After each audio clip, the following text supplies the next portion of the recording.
LDK refuzon kategorikisht një qeveri të udhëhequr nga unë, kurse Nisma përfundimisht nuk deshi të jetë në një qeveri që e drejtoj unë. Jam përpjekur shumë që ta shkëpus LDK-n nga PDK-ja. Dje kuvendi, siç e pam, nuk arriti të zgjedhë qeveri të re, përkundër tentimeve të disa hershme shtërruese dhe gatishmërisë sonë të hapërit sinqert, përpjekjet për ndërtimin e një shumicë qeverisë nuk e dhanë rezultatin të cilin e synuam.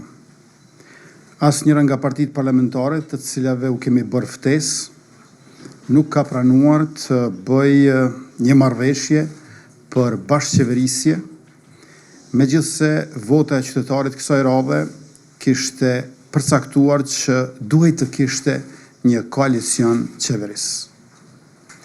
I bëm ftesë 2 herë LDK-s dhe kemi qenë në kontakt vazhdueshëm me Nismën.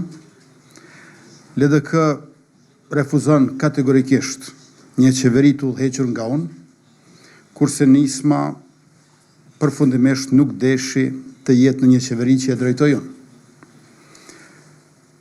Po të rezononin ndryshe këto 2 parti edhe të pranonin ofertën tonë për bashkëpunim, ne jo vetëm që do t'i kishim numrat e nevojshëm për të formuar qeverinë e re nga kjo legjislaturë e zgjedhjeve parlamentare të rregullta, të lira, të ndershme të 9 shkurtit si vjet, por edhe do të mund të jepnim zgjidhje çështjes së zgjedhjes së presidentit e cila na pret pas vetëm 4 muajve.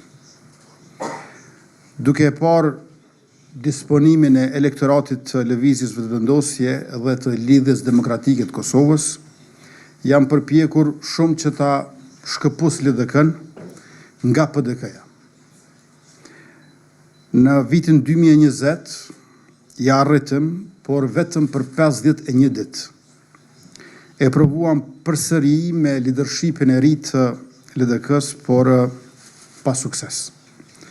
E vetëm një mënyrë se si LDK pranonte të bëjë pjesë e qeverisë me ne, ishte që edhe PDK-ja të jetë aty brenda. Për neve kjo është e papranueshme sepse e dëmshme.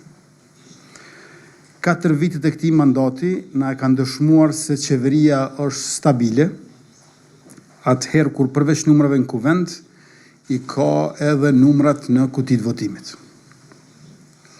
Dhe se interesat e vendit mbrohen dhe afirmohen më së miri, atëherë kur kryeministri dhe qeveria gëzojnë legjitimitet të madh dhe të drejt për drejt nga populli. Dua të theksoj se unë dhe lëvizja vetëvendosje jemi të interesuar, andaj angazhohemi të punojmë që ta zhvillojmë shtetin e jo që ta mbajmë pushtetin. Prandaj para çdo marrëveshje që shtrembron vullnetin e qytetarëve në zgjedhje, ne zgjedhim zgjedhjet. Kjo është edhe arsyeja pse vendi natyrisht, siç e pam nga dita e djeshme, nuk ka rrugë a mënyrë tjetër përveç se drejt zgjedhjeve të reja.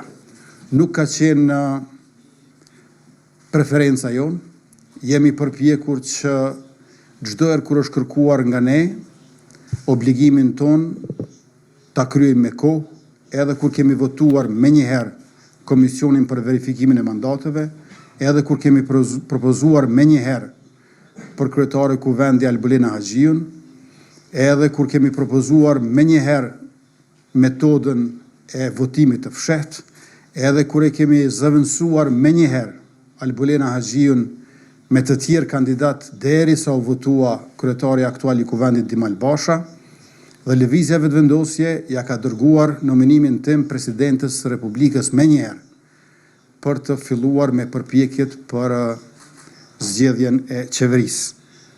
Kur janë afruar afatet, ne nuk kemi hezituar asnjëherë. Por tash ndërkohë kemi hyrë në